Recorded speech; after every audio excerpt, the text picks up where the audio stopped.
L-sponsors tiegħi tal-programm Il-Verità huma Iżadora ta' Beauty ta' taslima għal ċari bi prodotti ta' Framezi, Lourdes Opticians ta' San Ġwan għan-Nuċċali, Irena Izaeva ġewwa l-Awra għad-Dwifer u Model Elegance ta' Buġibba u ħal-Qormi għall-ilbisi.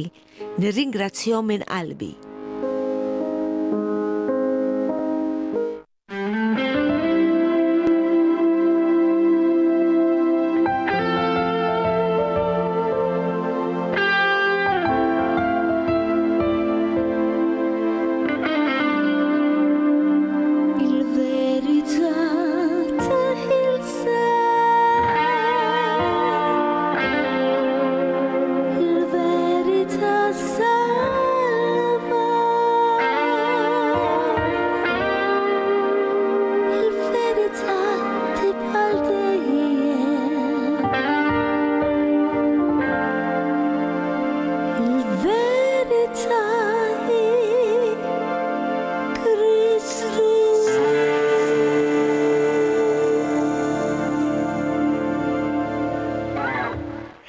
Eżis telespettaturi ta' Living Channel nilqakom għal programm Il-Verità li jitratta dwar il-kelma tal-Alla u issa qegħdin tidrawh dan il-programm għax ħafna nies mhux li biss qed iwaqfu anke lill-pastor tiegħi u jgħidulu li qegħdin issegwu dan il-programm l-importanti li l-kelma tal-Alla tidħol f'qalbkom u taċċettaw lil Ġesu bħala Sid u s-Salvatur tagħkom u titolbuh maħfra.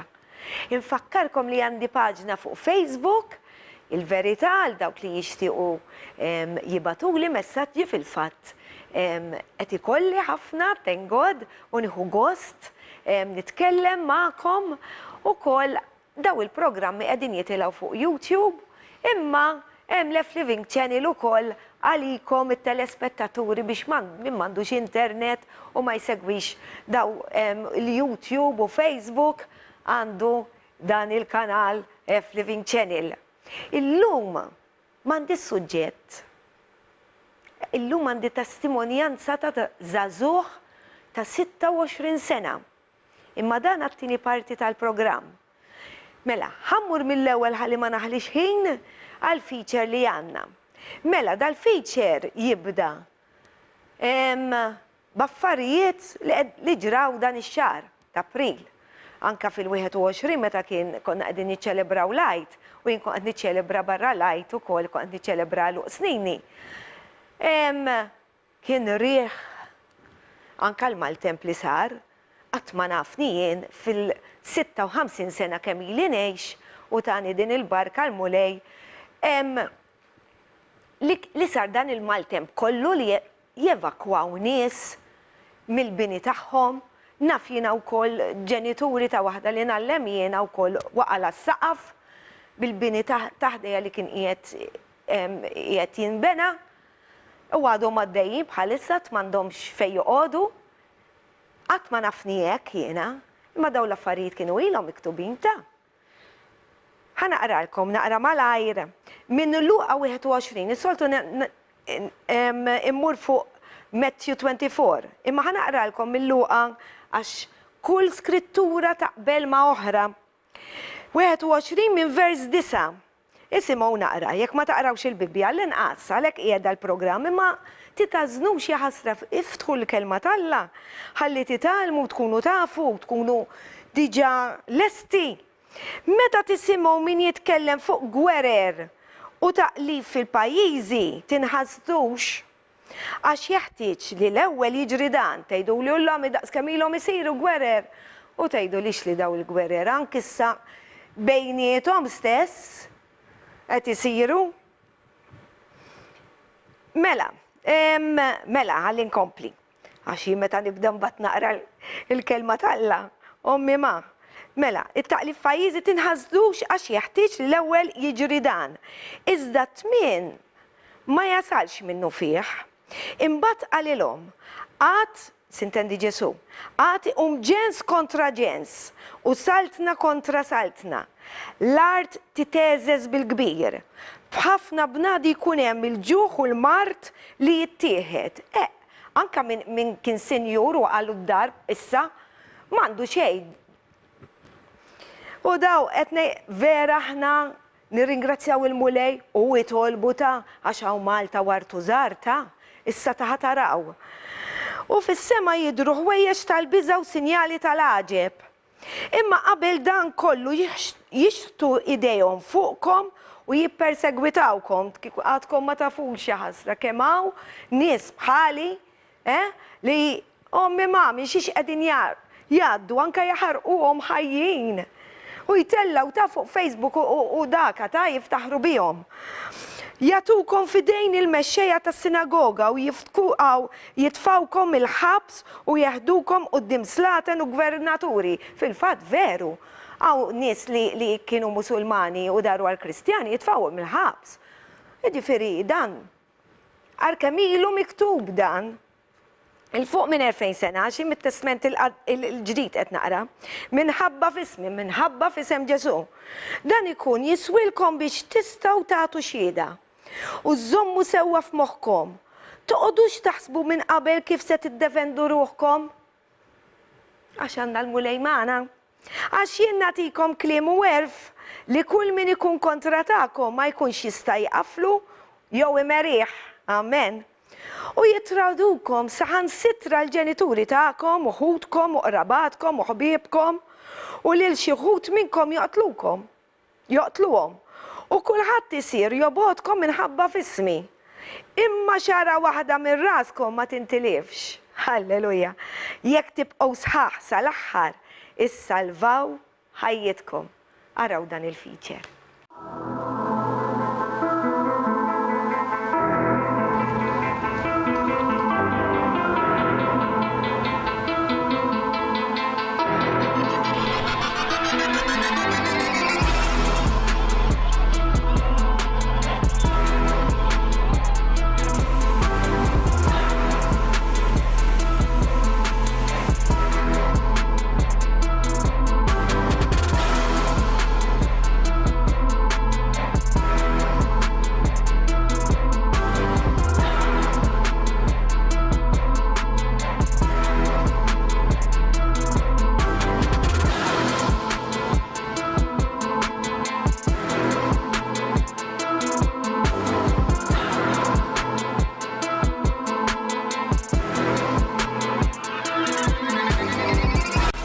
Major earthquake rocks Oman on April 13th. You see here a car that fell into a crevice that was created by this earthquake. There's also some interesting footage of boulders falling almost on some cars, just barely dodging them. You can just see the sheer power of this volcano when it erupted.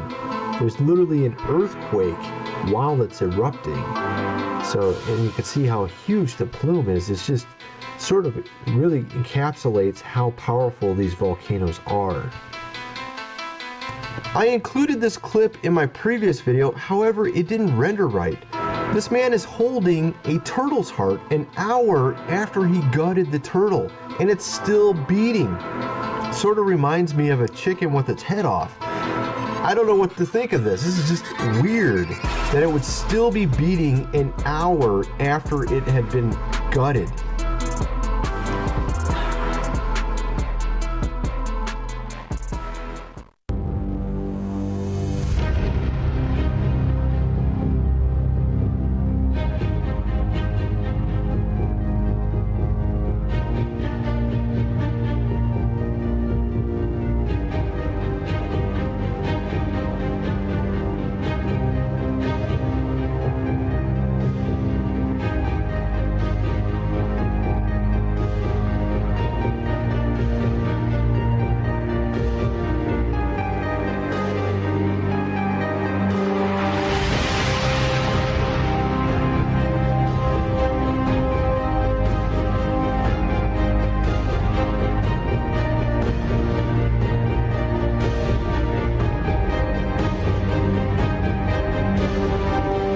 I've never shown this footage here, but I've shown other footage from this exact same event where it showed mud launching out from the ground and just shooting down the hill. I showed it in the previous video, and I also showed a little bit of a different clip in another video before this. And just look at this, how this mud is just flowing down the street here. And they had some sort of massive mudslide open up here in a Swiss town. And you can see it barreling down the hill here, and it also just started doing this massive shooting up as well.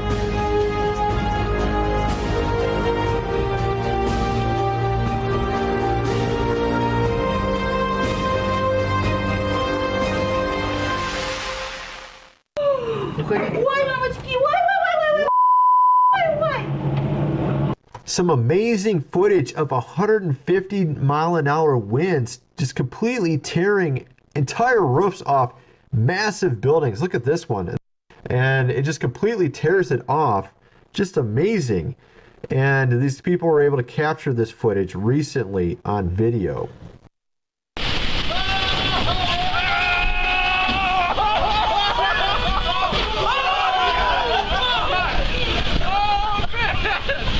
How would you like to be in college class when this happened? I mean, check this out. I don't know how this water's coming into this classroom here, but it's really draining in quite well.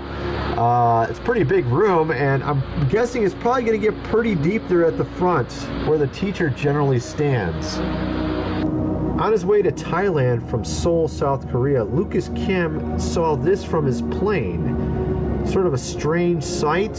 It appears to be 6 different vehicles of some sort, unidentified flying object obviously, but at first it looks like one sort of vehicle, and then it splits up into 6 pieces. They also mentioned that there was some sort of pulsating green yellowish light from it, which is hard to detect within this footage here. It is definitely a strange sight. It's common to see this though, where they separate like this into pieces. They often look like orbs. Also, it's very common to see them flying next to a plane like this, almost as if they're following it. I'm kind of curious what you guys think. Let me know in the comment section below. A very windy day in the town of Kadirli in Turkey. We see here some guys sitting in the market, just minding their own business, having some coffee, and all of a sudden a massive gust of wind goes through, and they notice one of the umbrellas that they're sitting under next to them is about ready to take off. So they go and try to stop it from taking off from the wind gust, and one of the guys takes a little bit too much of a measure and is standing on it and actually takes off with it. As you can see here in the footage, he actually manages to jump off when it gets about 6-7 feet in the air, but nobody, he didn't have anything happen to him as a result. It's just amazing what happened to this semi-truck trailer here in Chihuahua, Mexico on April 12th. You can see it just completely torn apart. The wind is so powerful there, this massive dust storm here. It's just amazing. Put God first. Put God first in everything you do. Everything that you think you see in me, everything that I've accomplished, everything that you think I have, and I have a few things, everything that I have is by the grace of God. Understand that. It's a gift. 40 years ago, March 27th, 1975, it was 40 years ago, just this past March, I was flunking out of college. I had a 1.7 grade point average. I hope none of you can relate. I had a 1.7 grade point average. I was sitting in my mother's beauty shop. They still call it beauty shops now? What they call it now? Yeah, I was sitting in the beauty parlor. I was sitting in my mother's beauty parlor, and I'm looking in the mirror, and I see behind me this woman under the dryer. And every time she looked up, every time I looked up, she was looking at me, just looking me in the eye. And I didn't know who she was, and I said, she said, somebody give me a pen, give me a pencil, I have a prophecy. March 27, 1975, she said, boy, you are gonna travel the world and speak to millions of people. Now mind you, I was flunked out of college. I'm thinking about joining the army. I didn't know what I was gonna do, and she's telling me I'm gonna travel the world and speak to millions of people. Well, I have traveled the world. and I have spoke to millions of people. But that's not the most important thing, the success that I had. The most important thing is that what she taught me and what she told me that day has stayed with me since. I've been protected, I've been directed, I've been corrected. I've kept God in my life and it's kept me humble. I didn't always stick with him, but he always stuck with me. So stick with him in everything you do. If you think you want to do what you think I've done, then do what I've done and stick with God. Number 2, fail big. That's right. Fail big. Today is the beginning of the rest of your life, and it can be very frightening. It's a new world out there. It's a mean world out there, and you only live once. So do what you feel passionate about. Take chances professionally. Don't be afraid to fail. There's an old IQ test, was 9 dots, and you had to draw 5 lines with a pencil within these 9 dots without lifting the pencil. The only way to do it was to go outside the box. So don't be afraid to go outside the box. Don't be afraid to think outside the box. Don't be afraid to fail big, to dream big. But remember, dreams without goals are just dreams, and they ultimately fuel disappointment. So have dreams, but have goals. Life goals, yearly goals, monthly goals, daily goals. I try to give myself a goal every day. Sometimes it's just to not curse somebody out. Simple goals, but have goals. And understand that to achieve these goals, you must apply discipline and consistency. In order to achieve your goals, you must apply discipline, which you have already done, and consistency every day, not just on Tuesday and miss a few days. You have to work at it every day. You have to plan every day. You've heard the saying, we don't plan to fail, we fail to plan. Hard work works. Working really hard is what successful people do. Put God first.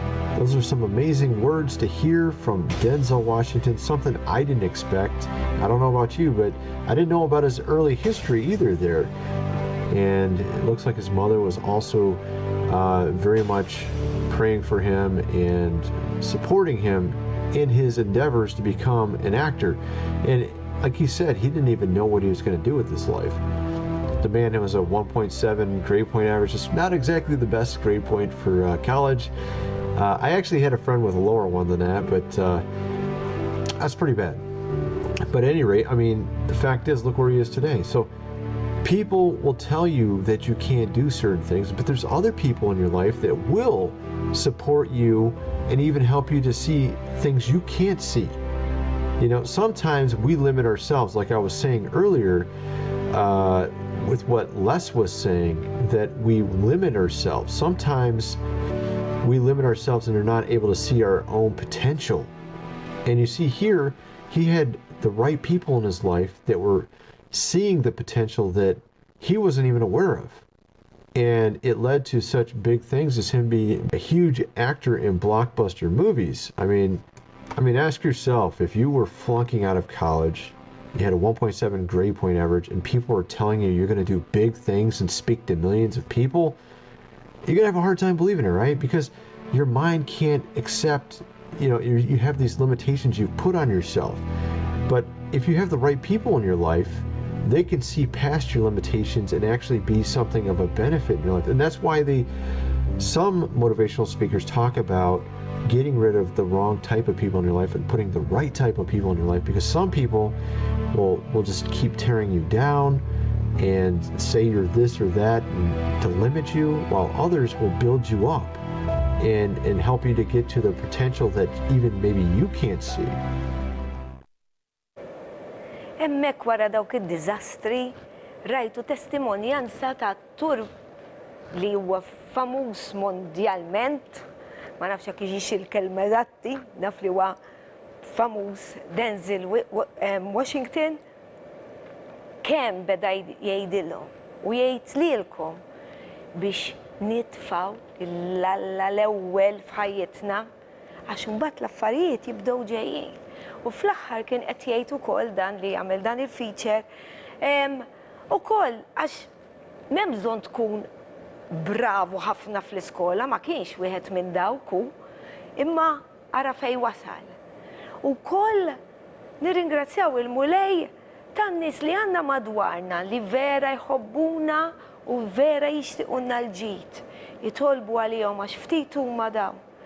Ftit illum il-ġurnata ssib anke ħbieb li ma jkunux double faces.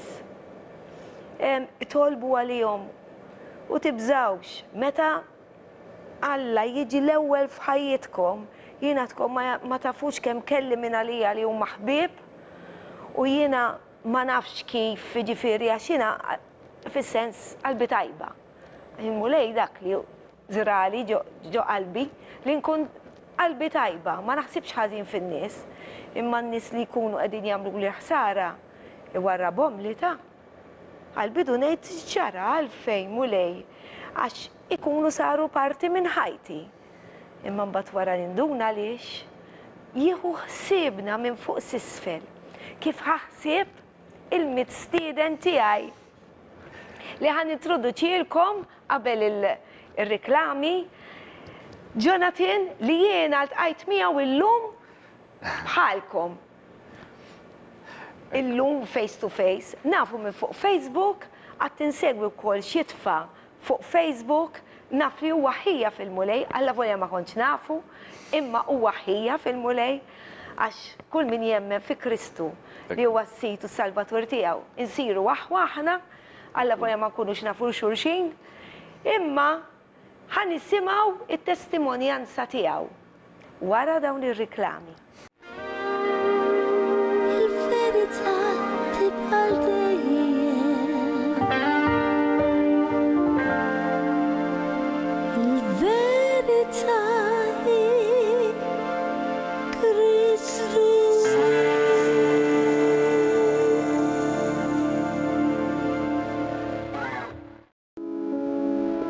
L-sponsors tiegħi tal-programm Il-Verità huma Iżdadora ta' Beauty ta' taslima għal ċari bi prodotti ta' Framezi, Lourdes Opticians ta' San Ġwan għan-Nuċċali, Irena Izaeva ġewwa l-Awra għad-Dwifer u Model Elegance ta' Buġibba u ħal-Qormi għall-ilbisi. Nirringrazzjahom minn qalbi.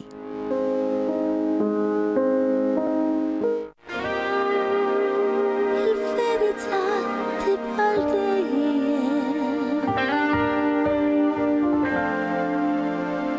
Il-verità hi Kristu.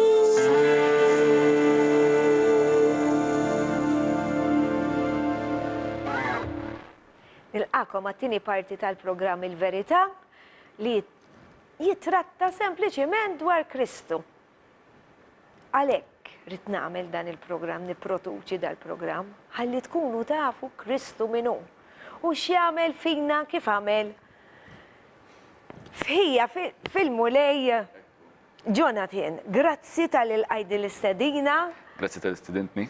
Jiena l-mulej jisperani u nibat il-messagġi u għawnint, jiet għawnek prezenti, għadek zazuħ 26 sena, tejdinna naqra dwar tfulija tijak, il-familja tijak, kif trabbejt, x-religjon tħadnu, u kandik xħutek.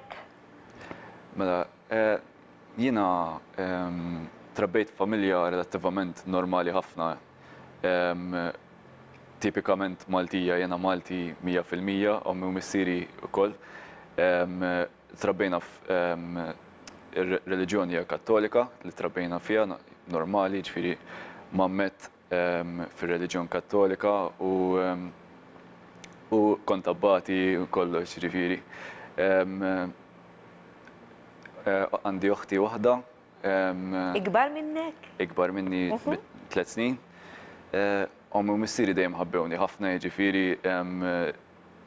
m'għandix problemi vera mbierek minn dak il-lat, jiġifieri ommi u missieri verament tawni mill-aħjar li kellhom u verament ħabbewni mill-verità. M'għandix minn dik il-lat ma kienx hemm xejn, però meta kont żgħir kont naqra differenti għax kelli kondizzjoni naqra rari, ma tantx nisimgħu biha. Il-kondizzjoni kelli kienet taffettwa il-connective tissues jgħidulhom u kienet taffettwa li għajnejja u ma kontx nara daqshekk tajjeb, letteralment kont l-uċuħ kont naraħħom, però ma kontx nara l-fattizzi kif huma jiġifieri. U kont hekk jiġifieri sakemm kelli żmien ta' 15-il sena. U minn meta da minn mindu twelid jiġifieri? Mit-twelid hija. Eħe. Twelid hekk. U kelli nuċċali naqra goff u kont nider stramp, nider differenti. U anke meta mindu kont żgħir jiġifieri kien iħossni li jiena qisni differenti m'iniex bħal ħadd ieħor. Kien iħossni hekk u kelli anke jiġifieri għajnuna ta' facilitators fl-iskola u hekk. Alla volja bin-nuċċali kien ikollok. Bin-nuċċali fil-verità ma kienx jgħinni ħafna għax xorta waħda bieħu mingħajru kważi l-istess kienet tkun. Dik ir-realtà li għamilt xi 15-il sena b'dan il-nuċċali u qisu qiegħed għal xejn. U kienu anke jitkellmu fuq li nagħmel xi tip ta' operazzjoni biex insewwi li għandi f'għajnejja ma kif qed ngħid hija xi ħaġa rari. U perikoluża meta għadek tkun għadek żgħir biex topera fuq xi ħadd meta jkun għadu żgħir. Però hija xi ħaġa speċi ta' normali hija li din affettwat kienet lili, lill-missieri u biex ngħidlek lill-irġiel tal-familja naħa ta' missieri l-aktar.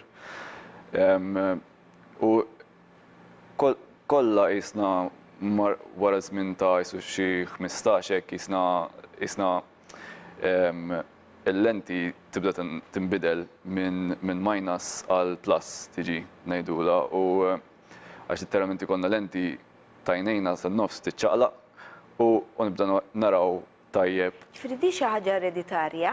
Ekku. Okej. Hija ereditarja. Ġifieri il-papa wkoll l-istess, ġifieri.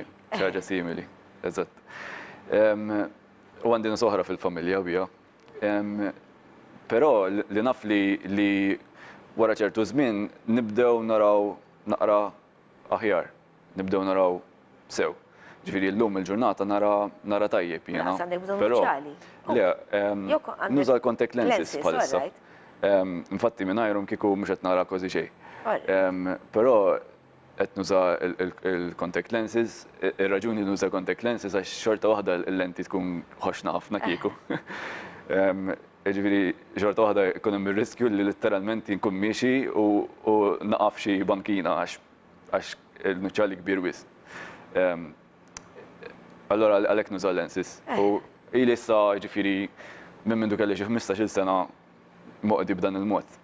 U ningrazzja l-Alla ħafna ġifieri tagħha din il-ħaġa x'isni bdejt ngħix hekk il-ħajja veru jisni meta kelli 15-il sena l fuq. Allora x'kien hemm id-differenza ġifieri? Sabu il-mod il-lenses kif iridu jkunu ġifieri kif qed tara aħjar għax inti qed bin-nuċċali jew mingħajru kont kważi l-istess. Eżatt. Isu għajnejk jinbidlu, għajnejja jinbidlu naturalment ġifieri li issa bdew jieħdu ġew jisom normal kif qegħdin jiena perkażu għandi n-nuċċali u hekk. Il-nuċċali issa jibda jaħdem fuqi. Praise God. Tista' tgħidli. Il-problema li isni bdejt ngħix naqra tard jiena u dejjem kelli isum minn żmien ta' 11-il sena l fuq kont qed insir tifel naqra irrabjat. Għax Ok, kont ribella ġifiri. kontet nirrabja, nirribella hija, kontet nixtieq li nixtieq jien li nirribella ġifiri, għax kontet ngħid kif jiena minix bħal ħaddieħor. Fimt kif jiena differenti jekk nixtieq inkun bħal ħaddieħor, nixtieq inkun normali. Imma dejjem jisni bdejt nrabbi ġo fija din il-rabja ġewwa. U din ir-rabja jisa bdiet tinġema' u bdiet toħroġ u mbagħad ma' żmien bdejt nixtieq ċertu affarijiet kif għedlek ommi missieri kienu nies tajbin, letteralment qatt ma lmuni kif nirribella. U jiena li xtaqt li jiena nirribella u li nagħmel dawn l-affarijiet. Ħassejt. U ta' meħbib ma' nis ħżina u bat impejjeb is-sigaretti ta' eta żgħira, jiġifieri ta' xi 11-il sena hekk, bat impejjeb is-sigaretti biex ma nafx immaġinajt li ħanieħu jiġifieri imma hekk biex iħossni aħjar. U ħafna affarijiet jiġifieri tibda tagħmilha bħal nies normali ta' żmien jisni tista' tgħid da żmien saret normali kważi għax it-tfal anke minn età żgħira jisom qegħdin jirribellaw u qegħdin iriduha ta' kbar u ma tantx hemm dik l-innoċenza qiegħda tiġi preservata jisa. Affarijiet li mulej fil-kelma tiegħu ukoll semmiha li ġifieri. Ekku. Jekk sa jiġri. U li t-tfal jirribellaw kontra l-ġenituri tagħhom. U eżatt hekk għamilt jiena, jiġifieri rribellajt bil-kbir, jiġifieri li naf li mbagħad kont qed nidħol ħafna fil-mużika, l-mużika kienet qed issir isa r-reliġjon tiegħi jiena. Jiena kont rabbejt Kattoliku, però isu malli sirt teenager jisni bdejt inwarrab kollox. Kont abbati imma tlaqt. Ommi missieri kienu jippruvaw jinkluduni anke fi scouts u ħafna qaqdiet u komunitajiet u affarijiet hekk u ma kontx rid nkun naf xejn. Kollox rid inwaqqaf, rid nagħmel ta' rasi. U naf li l-mużika kienet qiegħda ssir isa r-reliġjon tiegħi. Kont tawwalt xari ħafna, jiġifieri kont sirt jisni rocker kif insibuhom da żmien. Xar kont għamilt xi 3 snin u nofs intawwal xari, jiġifieri tista' timmaġina kemm kelli xar twila. U kont qed nagħmilha ma' daw it-tip ta' nies u hekk. Mhux għax ir-rockers huma kollha nies ħżiena, ma skont fiex u skont x'qiegħed il-mużika x'qiegħda twassal. Eżatt. Għax fejn tidħol il-kitarra tissejjaħ dak il-ġeneru inti taf inti bħali għax mużiċist tissejjaħ rock, imma ma jfissirx hawn ħafna bil-mużika rock li faħru lil-mulej ukoll. Jiddependi. Imma jiddependi mbagħad il-kliem. Irridu ma nafx hekk ma tafx. Il-mużika ġiet krejata qabel ma Alla ħalaq id-dinja, Ekku naqbel. Allura, tinsiex il-worship leader fis-sema kien Luċifru lillum nafu bħala Satana. Jiġifieri fejn tidħol il-mużika, fejn jidħol dik ix-xi ħaġa u bil-mużika ara kemm infaħru lil-mulej aħna u jrid jeqrida. Irrid jeqrida ara kemm hawn tipi ta' mużika fejn il-mulej minflok infaħruh, immaqdruh. Imma insomma, kompli għax ma rridx intelfek. Lekku, il-mużika minna nnifisha ma fiha xejn ħażin, jiddependi wkoll kif tużaħħa u xi tfisser għalik. Għalija issa kienet Alla. Kienet issa l-Alla tiegħi, kienet turini kif naħseb, kif inġib ruħi emozjonalment u kienet isi tqaqqal ċertu rabja fija wkoll, kont niżvoga fiha l-mużika. Anqallek iktar rabja kienet. Nemmen aktar li min jisma' dik tip ta' mużika li aktar tqanqal dik l-emozzjoni milli tiżvoga dik l-emozzjoni. Naħseb hekk naraħħa jien. Iva. U nemmen li. Bħal heavy metal. Eżatt. U jiena kont nisma' heavy metal heavy, ġifieri heavy, mhux ġifieri rock da. Kont nisma' verament mużika li l-lum il-ġurnata Kisrek, jiena ngħid għalija meta nismagħha tkissirni.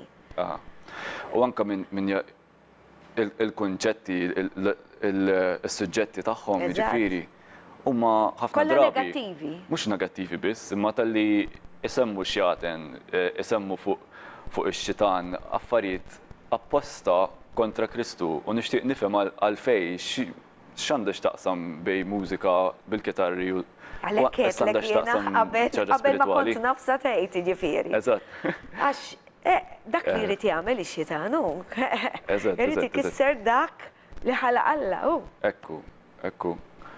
U naf li bħala persuna jiena dejjem kont jisni xi ħadd li qed infittex il-verità u qed infittex il-meaning tal-affarijiet.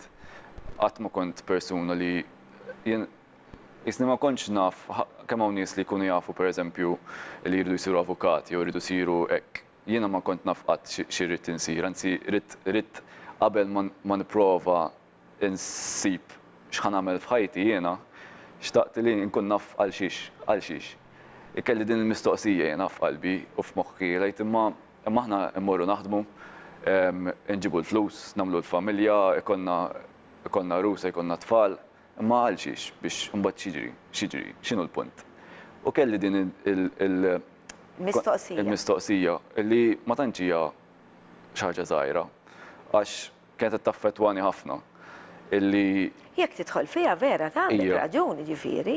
jiena ħafna tħalt fiha u emozjonalment bdejt imbagħti ħafna għax inti bniedem li m'għandux skop f'ħajtu huwa bniedem perikolus. Tu huwa bniedem bla motivazzjoni u kont qed naqaf depression qawwija. U l-verità hija li Qed niftakar kliem Denzel Washington li beda jgħid. Infatti jisu spiritu wieħed li. Jiena bekk ma nkunx irid nisma' it-testimonjanza nkun naf li inti xi ħadd il-min nistieden huwa tal-mulej u jiena nitlob u ngħidlu mulej il-feature inti għax jiena ndum nagħmel ġifieri kważi ġimgħa nfittex ħanara bissa nibda u nara li huwa skont il-kelma talla għax irid noqgħod attenta u għax jien jew ħanfitxandar il-verità. Imma kull darba jekk qegħdin tinnutaw u taraw il-programm kull ġimgħa, qiegħed kull darba jaqbel ma dak li kolli Alla vojja ma nkunx naf jiena għax jien ma nafx il-futur, ma nafikx lilek, ma nafx it-testimonjanza tiegħek kif se tkun, illum li ntqajt l-ewwel darba miegħek u jkunu jaqblu. Għaliex għandna spirtu wieħed. Amen. Glorja lil mulej. Veru. Bekk jien ngħid li dal-programm mhuwiex tiegħi vera nipproduċih jien, imma mhuwiex tiegħi, mhux biex nidher jien, imma biex waslilkom lil Kristu. Lil Kristu li tant iħobbkom u jridkom tkunu meħlusin, ma jridkomx tmorru l-infern. L-infern mhux u m'għamlux għalina, għamlu għal fallen angels, għal dawk l-anġli li rribellaw. Immissa ma nkunux bħalhom. Ħankomplu għalli ma ntelfikx. Ekku, le rejt. Imma importanti li ngħidhom daw l-affarijiet, għax hemm min forsi qiegħed jara l-programm l-ewwel darba llum. Qed tifhem, allura tajjeb li ngħidulhom. Eżatt. Li kienet jiġri li kont qed naqa' f'depression kbira u kont qed insir persuna depressiva tista' tgħid. Ma kontx naf kif, emozjonalment ma kontx ħelti xejn. Ma kontx naf kif niddilja bl-emozzjonijiet tiegħi. Drogi wkoll missejthom jew. Mela missejt għamilt ħafna affarijiet, missejt drogi. Sigaretti drogi wkoll ta' ġifieri, ma sigaretti, ħaxixa anke sintetik kont missejt. Ukoll, mamma mia. Ma għamilx ħafna l-hard drugs u hekk. Però ħawat ħafna daw l-affarijiet hekk, sustanzi anke alkohol u hekk. Sfortunatament qed tiġi kważi normali da żmien li jabbużaw minn sustanzi u drogi li ma naqbilx magħha xejn. Għax nemmel li huma kienu parti minna jiġifieri li jaffettwaw li l-emozzjonijiet tiegħi u l-ħsibijiet tiegħi għax jekk kien anki sempliċement ħaxixa hija psychoactive, jiġifieri taħdem fuq il-moħħ. Qed tagħmel xi ħaġa tbiddillek il-ħsibijiet. That's good. Aħseb wara l-emozzjonijiet, ukoll min imiss ma' dawn l-affarijiet jista' jgħidlek illi jinbidel fuqhom, ma jkunx jibqa' l-istess u persuna. U jiena bħala persuna kont jisni qed ma nafx niddilja mal-problemi, meta tiġi xi ħaġa tqila f'ħajti, dejjem jibdew jiġu dawn ħsibijiet ta' suwiċidju. U bis-serjetà ġifieri, mhux ġifieri ħsibijiet biex għall-attenzjoni li kont nasal jiena. Jismek għax jien kont bħalek. Jiena bniedem li nasal. U sfortunatament. U kont spiċċajt postijiet, jiġifieri postijiet fi sptar ħabba din il-ħaġa għax malli jinqala xi ħaġa jibdew ġejjin daw ħsibijiet illi aħjar tnaħħi ħajtek bidejk, illi d-dinja aħjar minn għajrek, illi inti ta' toqol għal ħaddieħor u jiġuni daw ħsibijiet illi jiena s-soluzzjoni isa din biss naf jiena m'għandix mezz ieħor kif niddilja mal-affarijiet. Illi mill-ewwel jibdew jiġu dawn il-misħutin ħsibijiet illi rrid inweġġa lili nnifsi, illi rrid nagħmel xi ħaġa lili nnifsi. U daw kollha huma hekk illi tmiss id-droga, illi tpejjeb sigaretti kollha huma self-destruction wara kollox. Huwa spiritu ta' self-destruction illi inti ħasra tipprova tgħin lilek innifsek, imma qed tkisser lilek innifsek minn tirrealizzaw. U aktar ma takkumula minn dal-affarijiet, aktar ma ħajbqa' xejn minnek. Għax inti minflok taf tiddilja mal-affarijiet ma naħammur impejjeb sigarett għax qed iħossni stressjat. M'intix qed tissaħħaħ b'dak il-mod, qed tiġi dipendenti fuq xi ħaġa barra minnek illi llum għandek, għadha m'għandekx, taf kif. Anyway, u qed toħodlok mis-saħħa tiegħek wara kollox. Ħannifqu naqra hemmhekk, ħalli nkomplu wara għax. Kif tixtieq? Le, mhux għax nixtieq, għax il-ħin dak li jum. Jiena kont suicidal ukoll u la kont impejjeb u laqqas nieħu drogi.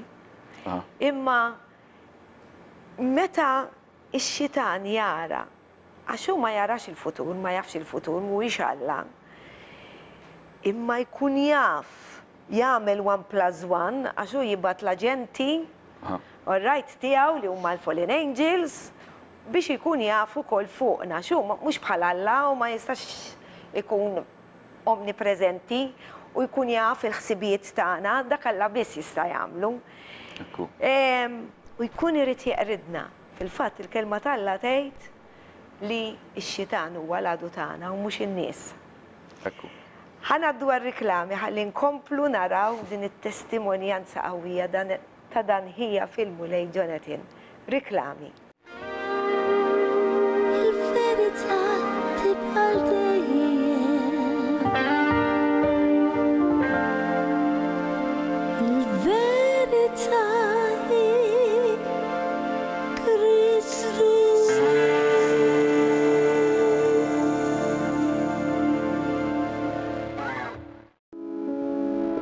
L-sponsors tiegħi tal-programm Il-Verità huma Iżdadora ta' Beauty ta' taslima għal ċari bi prodotti ta' Framezi, Lourdes Opticians ta' San Ġwan għan-Nuċċali, Irena Izaeva ġewwa l-Awra għad-Dwifer u Model Elegance ta' Buġibba u ħal-Qormi għall-ilbisi.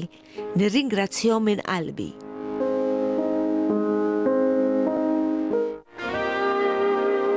Il-verità tibqa' dejjem.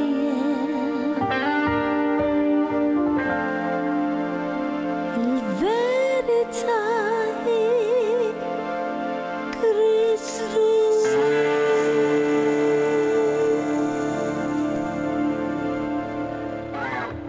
Nilqakom għat-tielet parti tal-programm Il-Verità fej qegħdin naraw u nisimgħu lil Brother Jonathan it-testimonjanza tiegħu s'issa għadna fil-passat.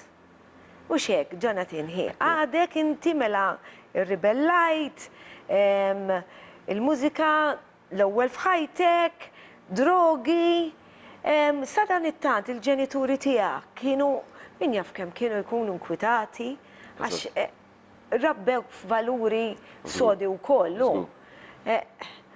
Ejdinna naqra inti, allura sa dan it-tant inti drogi kif ġara? Ma kifet ngħid, ma kontx qed insir ommi. Wasal f'dak il-punt li inti trid daqshekk. Eżatt. U trid tmut ukoll.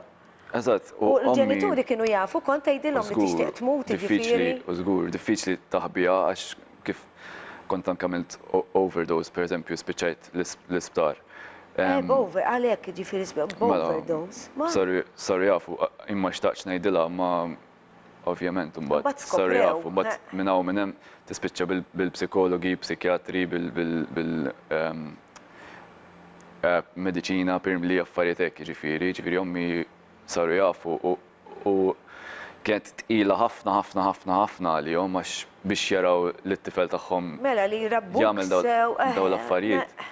Hija xi ħaġa vera tal-ksur ġifieri għalhom li tara t-tifel tagħha jagħmel dawn l-affarijiet. Rrid nagħmel dan il-punt li mhux dejjem tort tal-ġenituri għax il-ġenituri hawn ħafna ġenituri li jagħmlu l-aħjar li jistgħu biex irabbuhom sew. Imma waħħalx fihom. Le, naf, imma min da żgur mhux il-ġenituri ħalla mill-ewwel jaqbdu u jippuntaw li din mhux dejjem issir. Ħalli nkobla xina ġenitur ukoll u nanna. Le, ġifieri kienu din jaraw u din hija xi ħaġa tqila ħafna għal kull min ikun fid-dar ġifieri. Kif ħanaraw issa skrittura wkoll semmija din illi hemm toqol, spiritu ta' toqol illi jinħass u kulħadd jaffettwah meta jkun xi ħadd għaddej minn dit tip ta' depression. U jien ma għaddejtx minnha għal fażi qasira ġifieri, għaddejt minnha għal snin. Forsi kienu hemm xi 6 snin kienu verament lar ġifieri. Kont anki kelli problemi ta' rabja kif semmejt fil-bidu hija illi kont nirrabja, kont niġma' rabja ġo fija. Anke bħala emozzjonijiet kont sirt jisni ġebla minn ġewwa, ma kontx inħoss. Kont sirt bniedem vera Robot. Kont sirt vera hekk bla emozzjonijiet. U tqila ħafna illi tgħix hekk għax tispiċċa taffettwa lin-nies ta' madwarek. U infatti ġejt arrestat xi darbtejn jiena fuq violenza. Fuq violenza fil-pubbliku, ġifieri min jarani llum il-ġurnata jgħid ma nimmaġinakx illi inti bniedem violenti jew hekk, imma u vera bil-grazzja t'Alla ġifieri li ħlist ġifieri mingħajr ebda problemi ta' xejn ġifieri għax vera grazzja t'Alla li għandi l-kondotta nadifa pereżempju li għandi kwalifiki pereżempju tal-iskola u hekk ġifieri għax l-affarijiet li għamilt jiena kont vera bniedem inkonsistenti, kont bniedem imħarbat fil-li orajt, fil-li minix. U skola kif wasalt? Ġifieri studja xi suġġetti wkoll anzi għal jbierek ġifieri għall-inqas. Jekk kif qed tgħid inti kont għaddej minn dawn l-affarijiet u kont brav ukoll fl-iskola. Issa hemmhekk tiġi isu l-qofol tal-turning point isu tal-istorja tiegħi għax jiena kont f'affarijiet ta' teorija speċjalment kont tajjeb fihom, tajjeb fl-iskola, minix. U bħala suġġetti li ma l-aktar per każu suġġett. Pereżempju, minix bniedem matematiku, però fl-Ingliż u fil-lingwi kont tajjeb ħafna. Storja, letteratura, u hekk kont tajjeb. Anke jiena impinġi. Komplejt ukoll kont impinġi wkoll komplejt għall-iskola ġifieri wkoll ġifieri mort l-università ma ġifieri. Ija, kif qedlek ma kellix direzzjoni qas fil-studji tiegħi. L-istudji tiegħi kienu ġest l-affarijiet li jiena tajjeb fihom, mela kif spiċċajt mis-sekondarja mxejt għall-arti u soċjoloġija, illi mbagħad jisni spiċċajt ma użajthomx għall-karriera tiegħi. Però ġibthom. Mbagħad imma kelli din isu l-ħajra għax bdejt ngħaddi minn dawn l-affarijiet li qed ngħaddi u bdejt inħosslek li qed inħoss ġewwa. Ma kontx nemmen falla kif qedtlek qedtilkom illi imma xtaqt xorta waħda li kolli skop f'ħajti. U bdejt nara nies oħra li jisom kapaċi jiddiljaw mal-affarijiet tal-ħajja u jisom kapaċi jisibu l-iskop tagħhom fil-ħajja. Alla volja jkollhom dawn id-batijiet minn il-problemi fil-ħajja ġifieri kienu inti qed tinduna bihom. Kienu jisom qed narhom li n-nies jirnexxielhom. Allura l-ksib tiegħi kien mela ħaninsa l-arti u ħaninsa dawn l-affarijiet li studjajt. U bat u ħassejt jisu vokazzjoni kif ngħidula li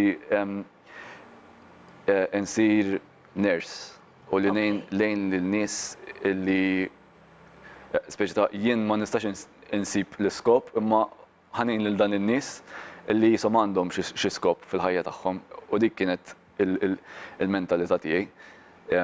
Li hija xi ħaġa sabiħa. Hija xi ħaġa sabiħa imma mhux daqshekk. Imma għenitek fl-istess ħin biex jittellalek naqra forsi l-moral. Inti li tittejn il-ħaddieħor ma mhux lilek. Huwa naqra superfiċjali għax jiena qed nipprova nħossni tajjeb fuq innifsi b'dak li qed nagħmel ma' ħaddieħor. Hija mod superfiċjali kif jiena. Suppost għandna nħobbu lil nfusna. U hekk jiena m'għandix minn innifsi x'nagħti, x'ħajbqa' minni, kif ħanejn il-ħaddieħor meta jiena ma nafx ngħin lil innifsi. Diffiċli. Infatti fit-3 snin ta' studju li għamilt ġifieri l-università komplejt nitħarbat sa dan it-tant, ġifieri komplejt U xorta ta' din l-eżamijiet? Ħbib, b'xi mod jew ieħor ġifieri nġaħġaħa mhux li qed ngħidlek kont inġib xi marki ta' barra minn hawn. Imma anke Kulħadd ners, ġifieri ners inti? Le, m'iniex. Ħallina bil-kursità. Għamilt 3 snin, għamilthom 3 snin. Kważi.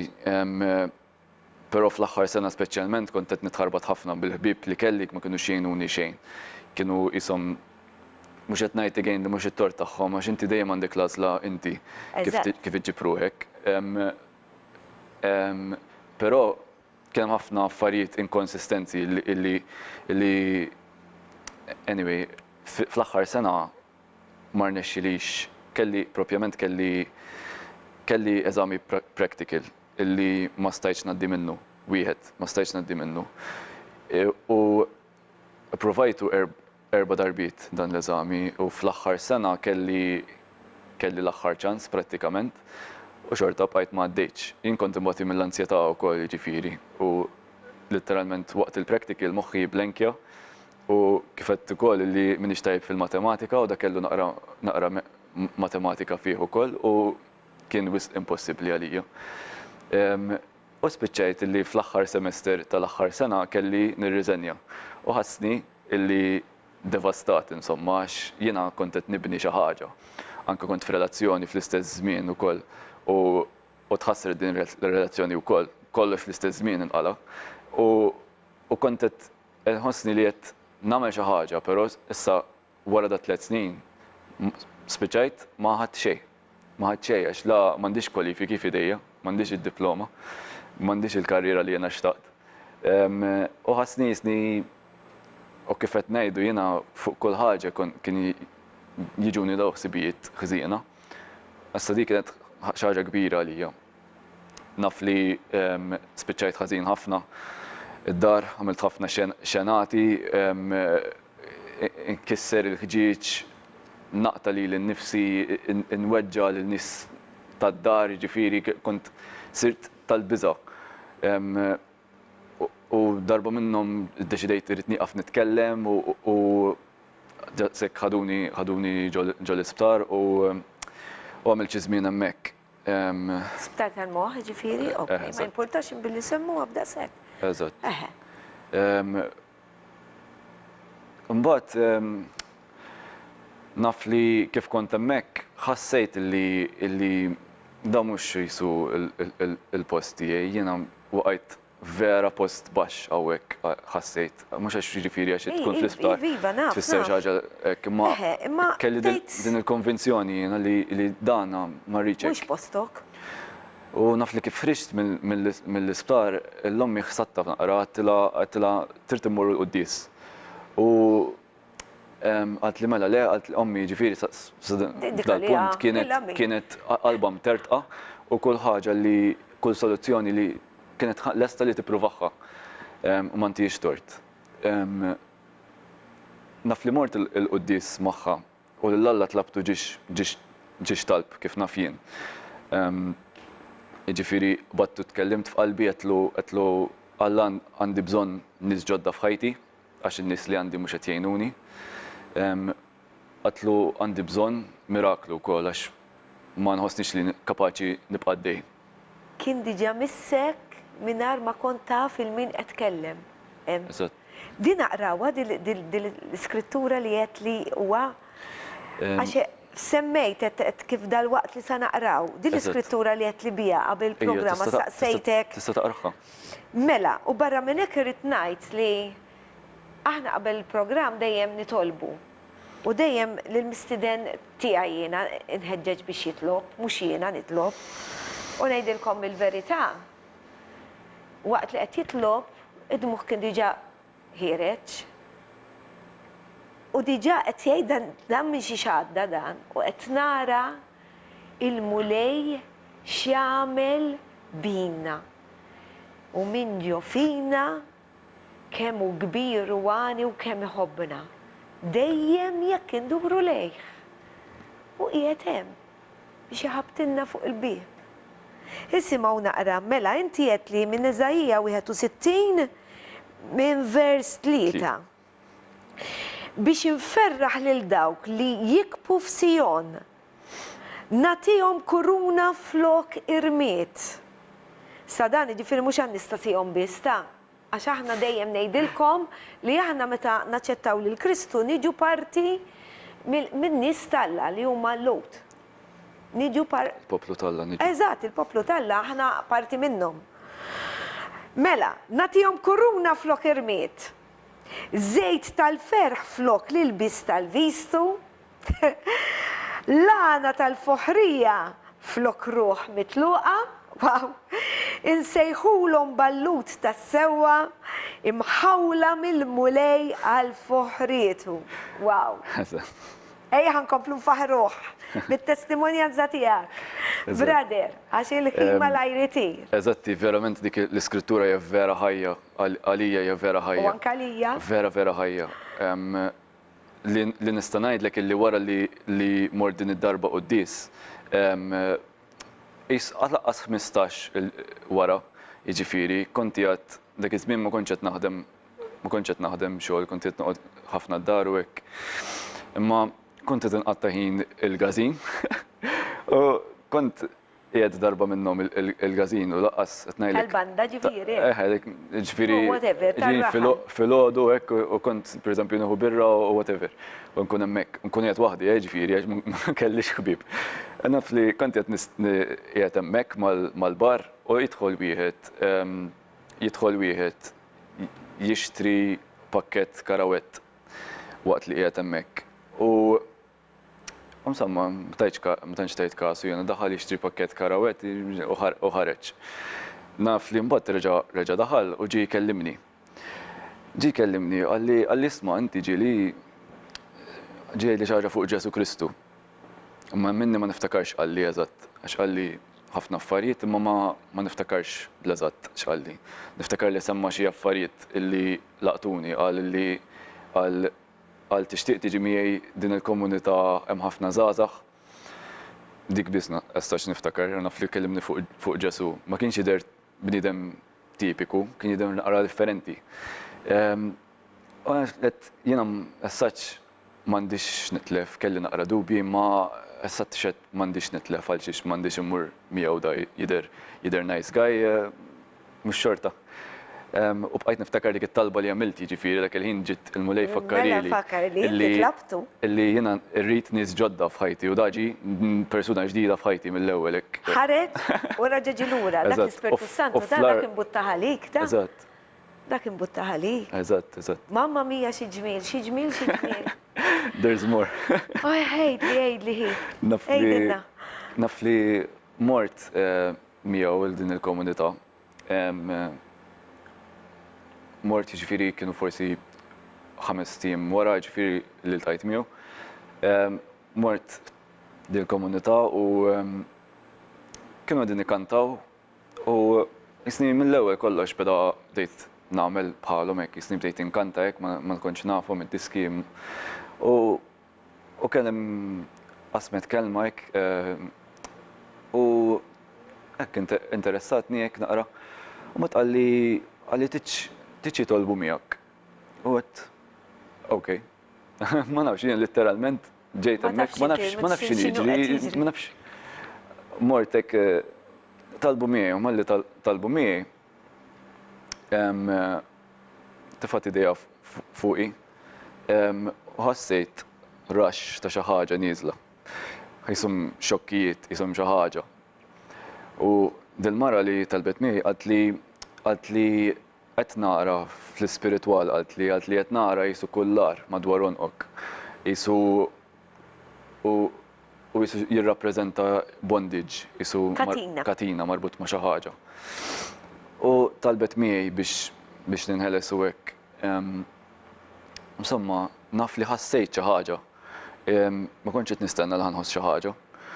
Ħassejt xi ħaġa dak il-ħin u ma kontx eżatti naf x'ġara. Naf li nżilt tal-kubtejja dak il-ħin u qbad nibki. U din kija xi ħaġa miraklu minna nnifisha għax jiena ma kontx jirnexxieli nibki.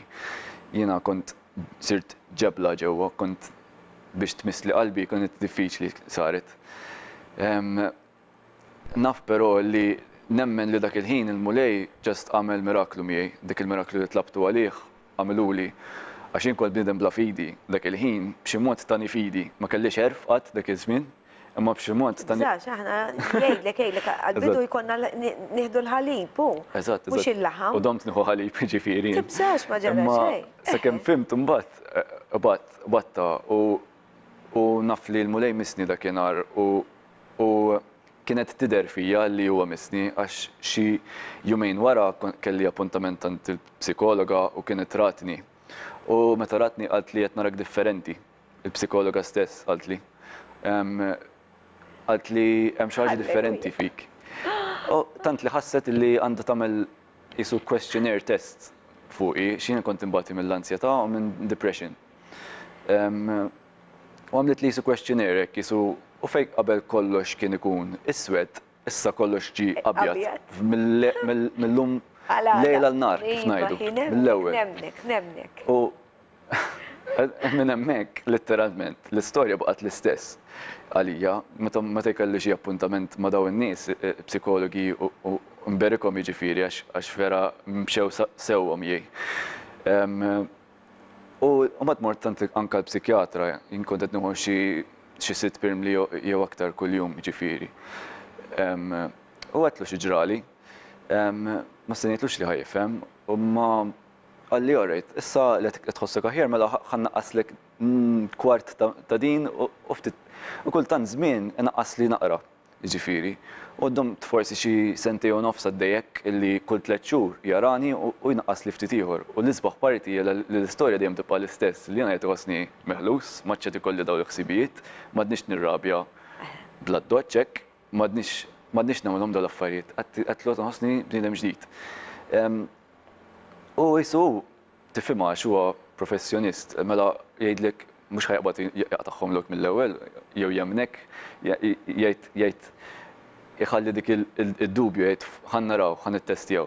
U l-isbaħ parti hija li baqa' jittestja u bqajt ngħaddi minn dat test li jiena llum il-ġurnata li xi 3 snin mingħajr nieħu ebda prim li ta' xejn. Imwieled mill-ġdid, kont.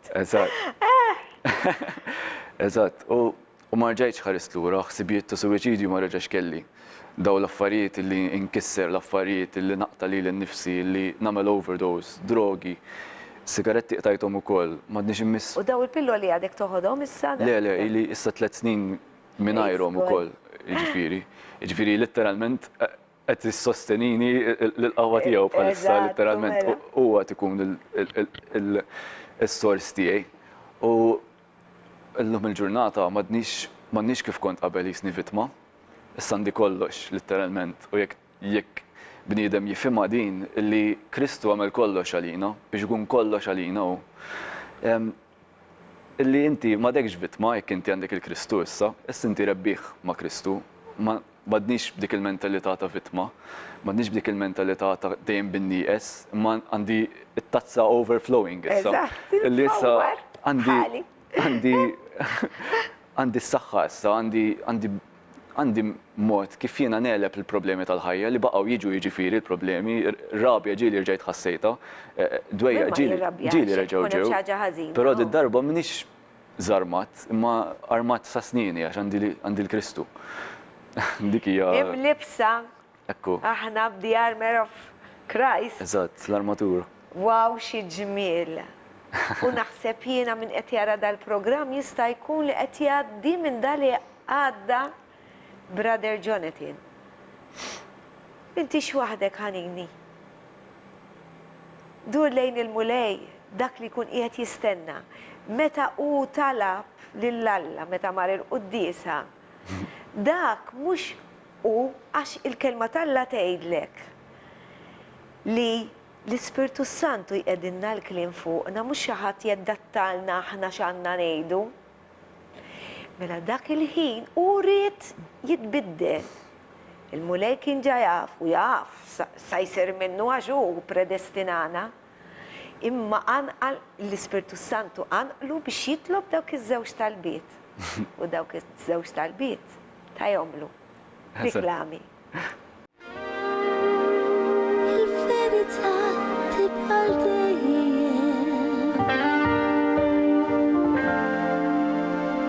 Il-verità hi Kristu.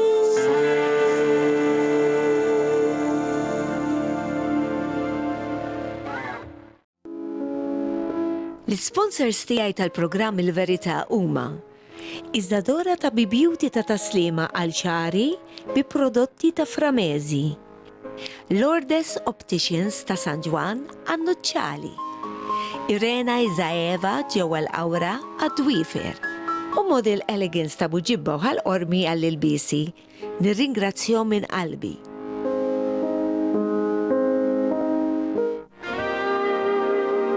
Il-verità tibqa' dejjem.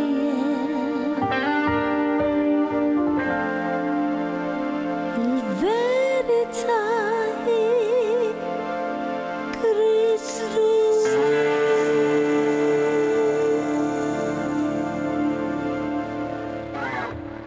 Il-verità hi Kristu u qed nintaraw x'jagħmel magħna il-mulej.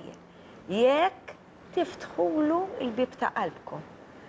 Mela, wasalna l-aħħar parti, baqanna ftit minuti, issa llum il-ġurnata inti ġifieri qed taħdem, komplejt bil-mużika, għax il-mużika hija sabiħ, huwa talent, Mela. don li jtina l-mulej.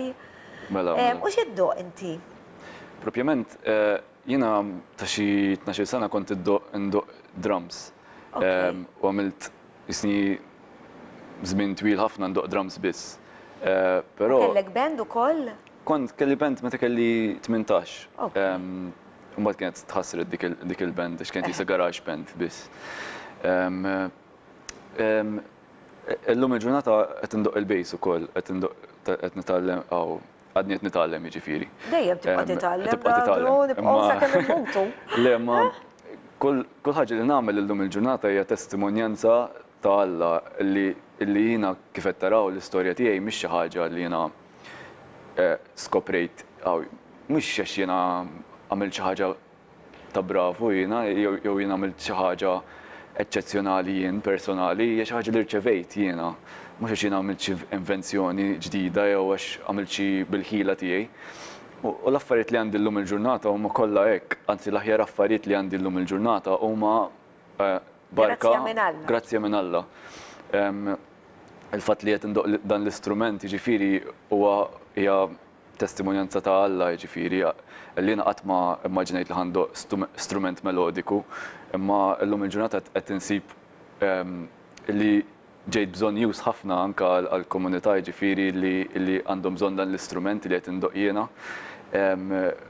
U tfaħħar il-mulej bih. Eżatt, u kemm jirnexxieli nfaħħar il-mulej bih biċċa strument għalija nota tfisser ħafna għalija tesprimi xi ħaġa minn ġewwa nett jiġifieri li vera qablet miegħi laqas biss kont naf li għandi din din il-ġibda lejda l-istrument qabel ma kontx nimmaġina hekk. Kont anzi kull strument melodiku qabel kont ngħid mhux ma joċċa lija, imma qed jisni mmur kontra dik li qed jien stess u qed insib xi ħaġa ġdida. Hekk qed jiġri. Bħala xogħol jiġifieri l-istess ħaġa, jiġifieri mhux bil-meritu tiegħi sibt ix-xogħol li sibt letteralment għandi stejjer twal jiġifieri ma U x'qed taħdem bħalissa? bħalissa qiegħed naħdem fl-isptar Mount Carmel. Qiegħed hemmhekk prattikament u n-nies li għandhom kondizzjonijiet, affarijiet bħalma jien għaddejt minnhom, issa qiegħed niltaqa' magħhom dawn in-nies. Dak il-ħsieb li kien hemm tan-nies li ħadd qabel, jiġifieri xorta użajhom lok il-mulej. Mexxi hemmhekk. Ma ddejx mill-aħħar eżami, ma jimpurtax. Kif qalu wkoll Denzel Washington li ma kienx wieħed minn dawk li imma inti meta inti għandek xi ħaġa f'moħħok li fil-fatt qiegħed tgħin illum il-mulej qed jużak għalihom biex ukoll ixxandru. U turih inti kif ngħidilhom jiena. Jurini kif hemm skop għall-pjanijiet tiegħu, hemm skop. Kien tani dik ix-xewqa qabel, imma ma waslitx, kelli ngħaddi minn dan il-ġerni sakemm nasal hemmhekk. U l-ġerni aktar importanti milli tieħu dak li trid. Għax inti fil-ġerni qed timmatura u qed titgħallem. U jien kelli bżonn numilja ruħi li waħda u sew. U kienet umiljanti ġifieri li jiena naħdem ġosptar, għax bqajt naħdem ġosptar bħala care worker ġifieri. Jiena kont jisni kważi kwalifikat daqs ners, imma kont naħdem bħala care worker ġifieri ma' sħabi li kollha għaddew u kont jisni qed ġejt taħtom jiena u kelli nitgħallem din il-ħaġa li jiena nservi bil-qalb u li xorta nejn alla volja għadni taf kif. Però mhux iċ-ċertifikati ta' kollox ta' vera huma importanti ta' imma hu min ukoll għandu ħafna ċertifikati. U mbagħad l-università tal-ħajja ma jafx jiġifieri. U llum il-ġurnata nħossni qabel kienet iħossni jisni tlift ħafna. Però qed iħossni bħalissa li ggwadanjajt ħafna, ara xi gwadanjajt jiena għax m'għaddejx minn dan il-kors. Dak il-ħin tibda tajt Kull den iħudu mġid. Eżatt, dik il-ħin tibda tajt m'hemmx tagħma ara xi tlift, ma tibdix tara sew. Mbagħad ma tkunx taf x'inhu ġej wara, qatt ma nafu l-istorja ma tispiċċax hemmhekk. Grazzi mulej, xi ġmiel jalla l-mulej kompli gwidak. Amen. Għala ma tagħmilx hekk ukoll titolbu l-Alla, ma tagħmilx biha. Kellmu ma xorta. Kemm tkellmu u qed ngħidilkom jiftħilkom ta' triqat. Għax jekk tagħmel dak il-pass, tgħidlu anke jien ma nemminx, jien ma int min indas kemm hemm ukoll anke. Hemm ukoll anke jsemmi Pawlu fl-Atti 17. Għallilhom ħanarfilkom il-Alla dak li intom ma tarfux għax qaqlu Alla li ma nafux aħna. U spjegalhom x'inhuwa. Aqraw Atti 17 u taraw minn għalija t-titlu qiegħed fateni. Insomma, waraw naqra Alla kemm il-darba qrajtulkom ta' dan il-passaġġ, ma jistax ikun. Iftħu għall-Bibbja. Tkunux għażenin ħalli l-mulej ikellimkom. Aċċettaw bħala Situ Salvatur tagħkom dak li tridu tgħidu.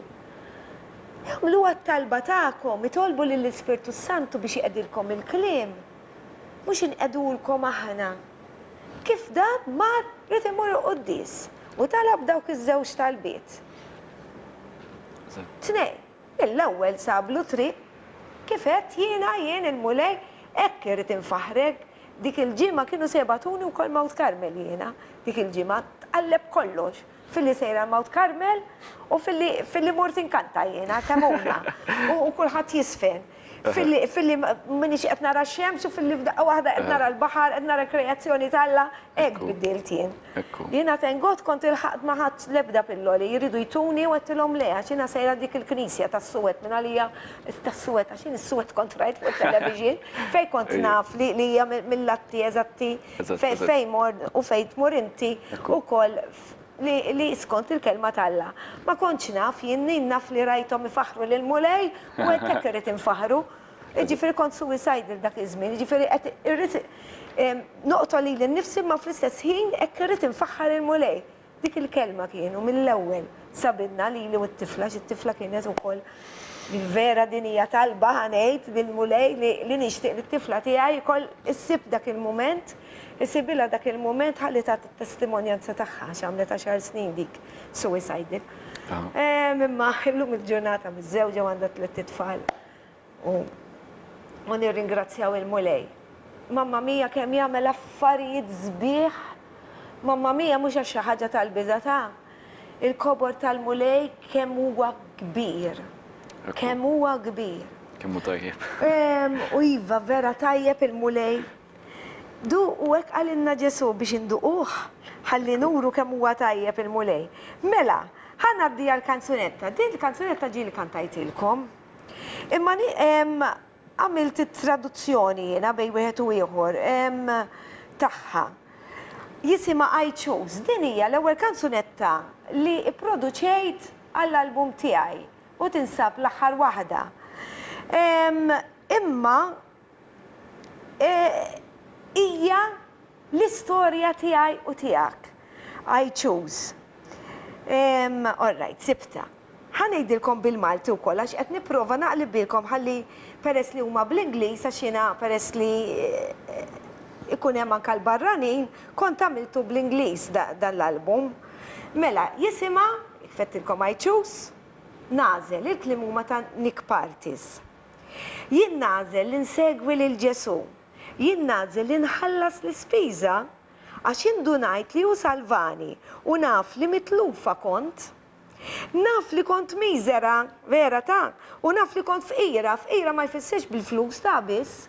Issa vera kienu serquni u għettilkom minn xi għaddejtu hekk, imma ħanejdilkom jiena bil-mulej anke mingħajr flus ta' ħosni sinjura, fil-vera sens tal-kelma.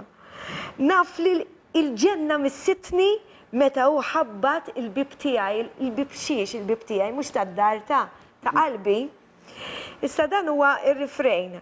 Jien nażel li nitlef ħajti biex insiba, nażel li nsegwi fejn hu jmexxini, nażel li nimxi bil-grazzja u fid-dawl, immexxija mill-ispirtu minn hemm fuq, u nħalli lil Ġesu tiegħi jiltaqa' ma' dak kollu li għandi bżonn. Iva tolbuh dak li għandkom bżonn, Ġesu għalinna u stess dak li titolbu fismi, jiena tagħalkom ħalli jagħti glorja lil Missier. Jien nażel li nsegwi lil Ġesu, nażel li nimxi fid-dawl, naf li jufdini mis-swidija tal-lejl. Alleluja. Naf li juħadbat id-dnubit tiegħi u waħħalhom bisħieħ mas-salib. Id-dem prezzjuż tiegħu ħelisni. Ġarbet telfa is-saltna ta' Satana. Halleluja, Satana għandu saltna, li għal-infern. Halleluja. Umbat narġa' refrejn, umbat jien nażel li nsegwi lil Ġesu, jien nażel li nħaddan ismu fid-djufija tiegħi u b'saħħtu. Jien qatt mhu ser inkun l-istess. L-imħabba qawwija tiegħu iddawwarni, il-maħbub tiegħi u l-ħabib tiegħi. Jiġifieri dan huwa l-maħbub tiegħi u l-ħabib tiegħi wkoll. Jien nażel li nsegwi lil Ġesu sal-aħħar nibqa' insegwih u nimxi warajh. I Chose.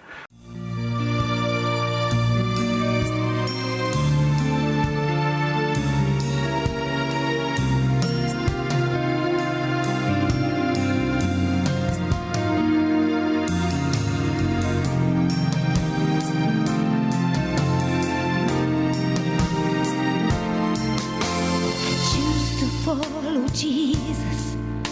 I choose to pay the cost, for I realize He saved me, and I know that I was lost. I know that I was wretched, and I know that I was poor. I know that heaven touched me when He knocked upon my door. I choose to lose my life to find it. I choose to follow where He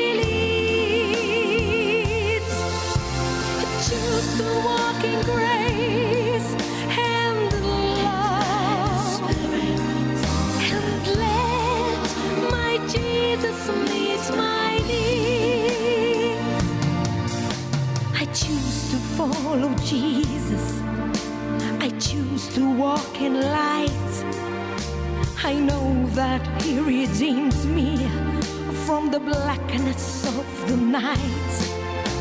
I know he took my sins and nailed them firmly to the cross. His precious blood has freed me. Satan's kingdom suffered loss. I choose to lose my life to fight it. I choose to follow where he leads. I choose to walk in grace and love. And let my Jesus meet my needs.